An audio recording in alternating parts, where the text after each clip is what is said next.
reciclagem e a compostagem. E mais que isso, se os senhores virem nessas planilhas, não sei se os senhores viram, nesse período de 30 dias, nós queremos sair dos 2% e ir para os 30%.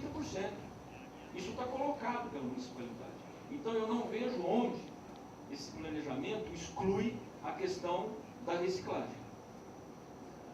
Eu acho que foram esses dois pontos. Eu não me lembro se tem mais algum ponto.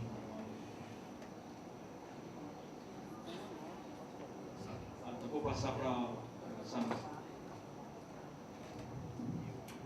A Rosana perguntou sobre as habitações irregulares na parte do Capivari, que remontam da década de 50, como elas vão influenciar na implantação da coleta. Grande parte já está projetado, os pontos críticos vão ter que ser tratados junto com a Secretaria da Habitação, em ações em cada núcleo, em cada ocupação, para que isso seja viabilizado. Então, o Plano Municipal de Habitação já previa alguma coisa assim, e a gente, em conjunto com a SEAB e com a COAB, vai ter que fazer, junto com a regularização desses núcleos, fazer a implantação da coleta de esgoto nessa parte que não é regular ainda, que é irregular. Sobre a ação social que a Sanasa prevê para as obras dela, todas essas obras mostradas no plano aqui, elas foram o investimento, já foi previsto o investimento de um percentual para o programa que se chama hoje Sanasa na Comunidade, que é o programa de educação ambiental. Então todas as obras que estão orçadas aqui já tem esse percentual previsto, e até hoje acho que a Sanasa atendeu cerca de 30 mil pessoas no programa. Eu acho pouco ainda pelo tamanho da cidade, mas é difícil mobilizar muita gente, então acho que aos poucos a gente vai conseguindo, conforme for fazendo nos bairros, eu acho que a gente vai conseguindo mobilizar mais gente. E se de cada 10 que fazem, 5 tomarem como lição isso, acho que a gente vai conseguir melhorar a consciência ambiental da população.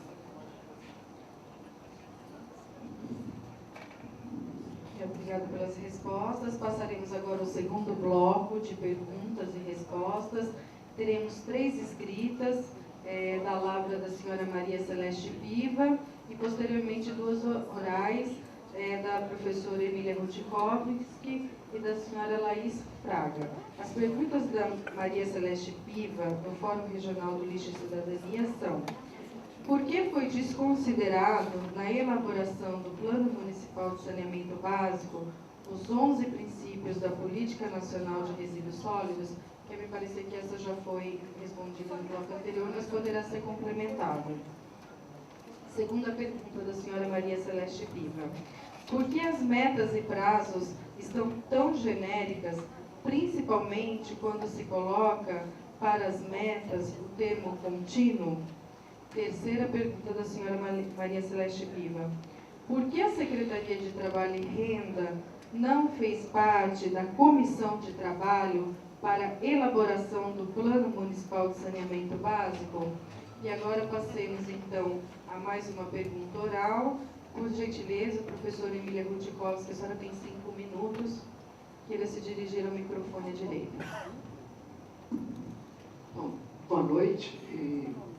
Não tem como a gente, primeiro, dizer que foi um esforço e tanto, né? A gente finalmente tem um plano da cidade, mas cheio de buracos ainda, né? É importante, apesar de ser muito importante o que foi feito, e graças a Deus, finalmente, vocês conseguiram colocar as bacias como uma forma das pessoas verem, de fato, essa cidade com bacia que faz a diferença, me estranha um pouco que a maioria dos mapas ainda vem em tabelas, a gente não consiga espacializar todas as informações. Tem parte da informação e outra não, então fica difícil para a gente acompanhar todo o trabalho, e eu tenho certeza que o que está tabelado tinha que ter sido antes espacializado. Então, talvez fosse interessante tentar espacializar isso o tempo todo. Aí tem algumas questões mais específicas. No caso No caso da coisa de drenagem, né? Campinas sempre teve uma deficiência muito grande de tratar do seu sistema de água pluvial, do seu manejo de água pluvial, mas me estranha que a gente vá fazer parques e tem uma série de coisas de ação imediatas que vão acontecer, mas o plano de recursos hídricos e o plano de drenagem urbana não é uma ação imediata, é uma ação de curto prazo. Então, eu vou fazer coisas e depois vou fazer um plano. E se der alguma incompatibilidade, como é que isso vai ser resolvido? Né? Por que não fazer já o plano de cara para tentar resolver isso? E aí eu quero passar para a questão imediatamente de resíduos. A Conferência Municipal de Meio Ambiente, ela selecionou um conjunto de ações que nem foram mandadas para frente, porque elas eram de interesse imediato desse município e elas teriam sido entregues à Prefeitura de Campinas para que elas fossem tratadas. Eu não vi nenhuma delas citadas no plano. Né? E tem coisas muito importantes que deveriam ter sido feitas, se não parte do texto anterior de diagnóstico, elas deveriam pelo menos estar aqui nos prognósticos e elas não estão. Né? São tanto questões ligadas a trabalho e renda, quanto as questões ligadas à educação ambiental que não foram mencionadas. E, bom, eu tenho elas aqui se vocês quiserem depois. A outra questão é que no plano dizem que 12 cooperativas serão beneficiadas, 4 imediatamente e depois mais 8 na sequência, né, no primeiro curto prazo. Mas Campinas tem 14 cooperativas que eu saiba. Quais foram as 2 que foram excluídas do processo? E como é que se decidiu excluírem 2 dessa situação? Né? Tem uma coisa de vou mecanizar a coleta convencional, que aí criou toda essa polêmica agora, ainda há pouco, mas a política nacional fala que a gente tem que estimular a coleta seletiva. Se tiver a coleta seletiva, eu não sei por que a gente vai precisar da convencional. Por que investir tanto na mecanização de algo que tem que ter vida curta? Essa é uma dúvida. E qual é o prazo que a gente, de fato, vai alterar essa situação da mecanizada convencional para ter 100% da seletiva, que é o que está na política nacional? A outra questão que está, a logística reversa. Logística reversa, com certeza, nessa região, na perspectiva metropolitana, eu senti falta que o plano municipal não fala nada da relação metropolitana, a não ser um mapa inicial em que diz que Campinas está avançando a sua expansão urbana para todos os municípios da região. Depois disso, a questão metropolitana desaparece. Acho que seria importante a gente também rever isso, e toda a questão de resíduos é um problema metropolitano, não é um problema só local. E o CIVAR. Né? O CIVAR, Carbonari, você disse que vocês ainda não têm definição tecnológica, nenhuma. Né? Se você não tem definição tecnológica, por que você vai gastar 300 mil no centro de valorização de material que eu não sei qual é a tecnologia que eu vou usar? E aí, nesse sentido, nós tivemos uma reunião mês passado do Observatório Nacional de Reciclagem Inclusiva e Solidária, e lá a gente definiu uma rota tecnológica para a gestão de resíduos, e eu queria passar, a título de auxiliar o município de Campinas para discutir uma rota tecnológica, a rota tecnológica que a gente definiu lá, que foi assinada por várias instituições técnico-científicas e vários pesquisadores, e que também foi aprovada como moção na íntegra na Conferência Nacional de Meio Ambiente recentemente em Brasília. Bom, por enquanto, acho que são essas as questões, acho que teria mais coisas, mas com certeza eu senti falta neste plano, Silvia, de fato uma rota tecnológica. Quais são as tecnologias que vão ser usadas para resolver todos esses problemas? Não existe isso. Né? Então, eu estou passando isso aqui para vocês pelo escrito. Depois, se você quiser, eu posso estar entregando também online. Obrigada, professora. Eu passo a palavra à senhora Laís Fraga. Por gentileza, a senhora Laís, queira se dirigir ao microfone. A senhora tem 5 minutos. Boa noite a todos e a todas. Meu nome é Laís, eu sou pesquisadora da Unicamp. Faço parte também dessa rede de apoiadores técnicos que a professora Emília apresentou agora. E eu agradeço pela fala dela, porque ela me encurtou um pedaço da minha fala, que é explicar um pouco, porque às vezes a gente vê a tecnologia como alguma coisa dada, como alguma coisa que só os técnicos, só os engenheiros vão discutir e a população vai acatar, né? Então a gente tem uma comissão que decide opções técnicas e a gente não entende direito o que está acontecendo, não sabe o que está acontecendo, então a gente tem que ir na onda deles. Isso é mentira. Uma escolha tecnológica é uma escolha política. Uma escolha entre a reciclagem ou a incineração, não importa o nome que a gente queira dar, revalorização, reaproveitamento energético, geração de energia. É mentira que a incineração não concorre com a reciclagem, ela concorre. A gente sabe que o que tem alto poder calorífico é o resíduo reciclável seco, que é o que torna a incineração viável economicamente e tecnicamente. Então, quando a gente diz que essas duas tecnologias podem coexistir, existir ao mesmo tempo, que a incineração não vai atrapalhar o trabalho do catador, isso é mentira, né? E isso a gente tem que dizer que é uma coisa técnica e a gente vai discutir isso depois. A maioria das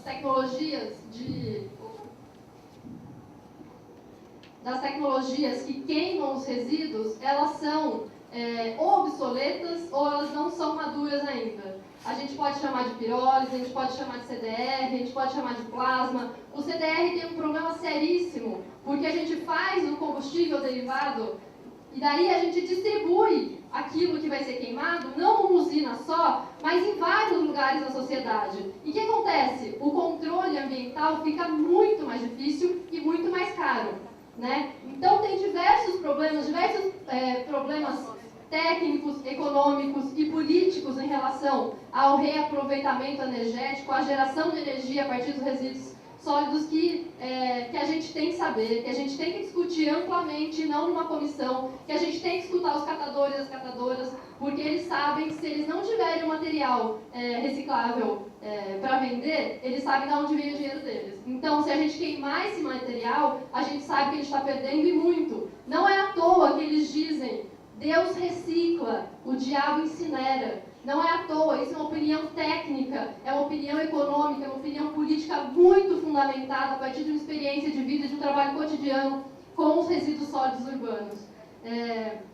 Acho que era isso principalmente que eu queria falar. Tem diversos estudos que falam dessa imaturidade, que falam da inviabilidade econômica e técnica, e principalmente ambiental, de todos os processos de queima de resíduos. Então, eu acho que está bem evidente aqui, pelas conferências municipal, estadual e nacional, e pela presença aqui de diversas pessoas, diversas lutas sendo feitas nacionalmente, que a sociedade não quer incineração. Nem pirólise, nem CDR, nenhuma dessas. Ela não quer. Ela quer reciclagem, ela quer inclusão social dos catadores, que os catadores não sejam vistos como um projeto social da prefeitura, eles são uma profissão, eles são uma categoria profissional, que eles vão ser reconhecidos e remunerados. Era isso que eu queria dizer. Obrigada. Fechando o segundo bloco de questões, eu só gostaria que fizesse constar em ata que foi me entregue um documento intitulado Por uma Rota Tecnológica de Gestão e Tratamento de Resíduos Favorável à Reciclagem, subscrito por vários acadêmicos da Unicamp, entre outros, no qual eu entrego oficialmente a coordenação do plano para conhecimento. Passo agora a palavra à coordenação do plano para as respostas e, posteriormente, a representação da Secretaria de Serviços Públicos.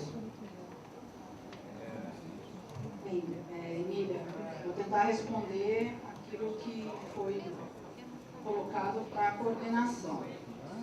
Então, com relação à espacialização, eu queria até deixar bem claro, isso talvez até ajude algumas pessoas a entender. O fato da gente ter conseguido chegar nessa etapa do plano, não quer dizer que o plano é perfeito.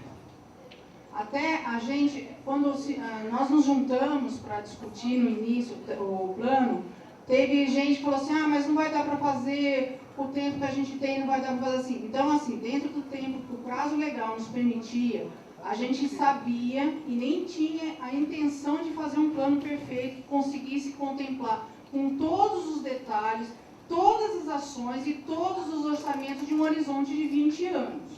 Isso é prática. Eu vou dar palmas ao município que conseguiu fazer isso.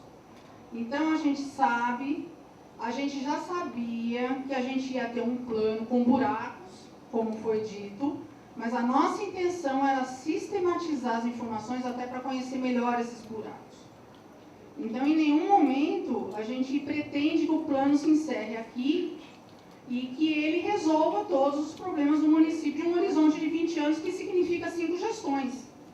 Para isso que a gente tem proposto esse grupo contínuo, para, primeiro, garantir uma continuidade de ação, para garantir as correções de rotas e detalhamento de ações, e também para alocar esses recursos. Então, hoje a gente tem uma noção de forma sistematizada de 4 serviços que estão integrados, quanto de recurso hoje já tem disponível, quanto de recursos existe a previsão de ter disponível, e a forma do plano é priorizar as ações que vão atingir o maior número de pessoas e garantir os melhores ganhos. Essa é a proposta do plano.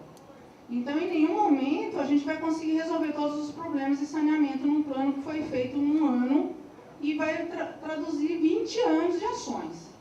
A ideia do plano é ter diretrizes gerais de ações, onde cada secretaria, ou no caso, aqui a Sanasa, ela vai olhar para aquelas diretrizes ou ações macro e vai ter que detalhar. É nesses detalhamentos que vão aparecer as formas de atingir esses objetivos. Não há como conseguir fazer isso. Imagine, a gente já tem uma lista de quase 500 ações menores. A gente priorizou aquelas que já são conhecidas e que já têm dados, e existem ações que ainda não têm, tão conceituais, inclusive.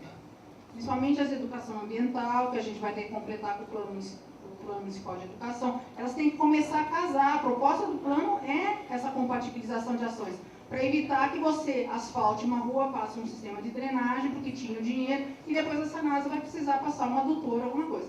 Então, não só a compatibilização de ação, que eu digo, de uma ação efetiva na rua, como também de recursos, otimização de recursos, otimização de forças, exercícios de todas as formas. Então, a gente vai conseguir ter um panorama mais integrado. Então, era isso, talvez isso responda algumas das perguntas que as pessoas têm. Então, esses buracos realmente existem, só que agora a gente conhece. Talvez existam até mais, que a gente vai ver no caminho. A questão da região metropolitana é um deles. A gente tem poucas informações como os outros municípios vão crescer e como isso vai impactar o nosso. Então, a gente trabalhou com aquilo que a gente tem. Mas, como eu apresentei, quanto mais próximo a gente fizer as atualizações dos dados e mais as revisões forem precisas, mais consistentes essas ações vão ser e mais eficazes. Então, é isso que eu teria para dizer. Tá? Então, vamos lá. Uma primeira colocação para a senhora Piva, né? Piva, a senhora. Quando a gente colocou na planilha contínuo, nós quisemos dizer ali que é um tipo de atividade que começa no curto prazo, no começo do planejamento e vai até o final desses 20 anos. Ela não tem uma data lá para frente para começar e nenhuma data lá para frente para terminar. É contínua durante todo esse período de espaço de tempo. Nas questões colocadas pela Emília, eu queria dizer o seguinte, em primeiro lugar, que generalizando, até pela minha vivência profissional, a falta de hábito de planejamento no Brasil, ela é patente e nós fizemos um planejamento para 20 anos. Não foi fácil fazer um planejamento para 20 anos, para 4 questões tão importantes que têm a ver com saúde pública, conforto da própria população, questões tecnológicas, sociais. Não é fácil, mas nós realmente fizemos. E exatamente o espírito da lei federal e é o espírito do grupo é a gente revisar este plano nos espaços de tempo mais curtos possíveis, com tipo de avaliação contínua, porque nós não quisemos acertar, não é que não quisemos, nós não tivemos a pretensão de acertar totalmente esse plano conforme foi colocado aqui. E eu até uso esse tipo de argumento até para colocar uma questão da própria professora Emília, na audiência passada, que nós concordamos com a colocação dela de que um plano de orçamento, e nós fizemos uma previsão, Emília, uma previsão. Não dá para a gente dizer aqui, em 20 anos com segurança, o total de custo que nós teremos na questão do resíduo sólido ou qualquer outro pilar da política de saneamento básico. Mas, dentro das possibilidades tecnológicas, das possibilidades, eu estou usando o plural, dentro das possibilidades tecnológicas que hoje em dia estão no mercado, dentro do que a lei federal prevê, e a lei federal prevê sim reaproveitamento energético de resíduo sólido, está lá. Nós fizemos uma previsão de gasto para esse complexo aí. É uma previsão que pode a qualquer momento ser revista, dentro do espírito de revisão que um plano prevê. Eu acho que tinha mais alguma... A questão das cooperativas. O número de 12 ou 14 que foi colocado, eu me coloco aqui com esse tipo de obrigação de rever esse número, porque esse número foi me colocado no nosso departamento de que eram 12 cooperativas que operam hoje, mas o que eu queria deixar claro, se forem 12 ou se serão 14, isso vai ser revisado, o propósito da própria prefeitura é equipar a todas e profissionalizar a todas que estarão operando dentro do município de Campinas. Se forem 14, nós faremos essa correção sem nenhum problema. Obrigado até por esse levantamento pela dúvida que nós vamos fazer esse tipo de revisão.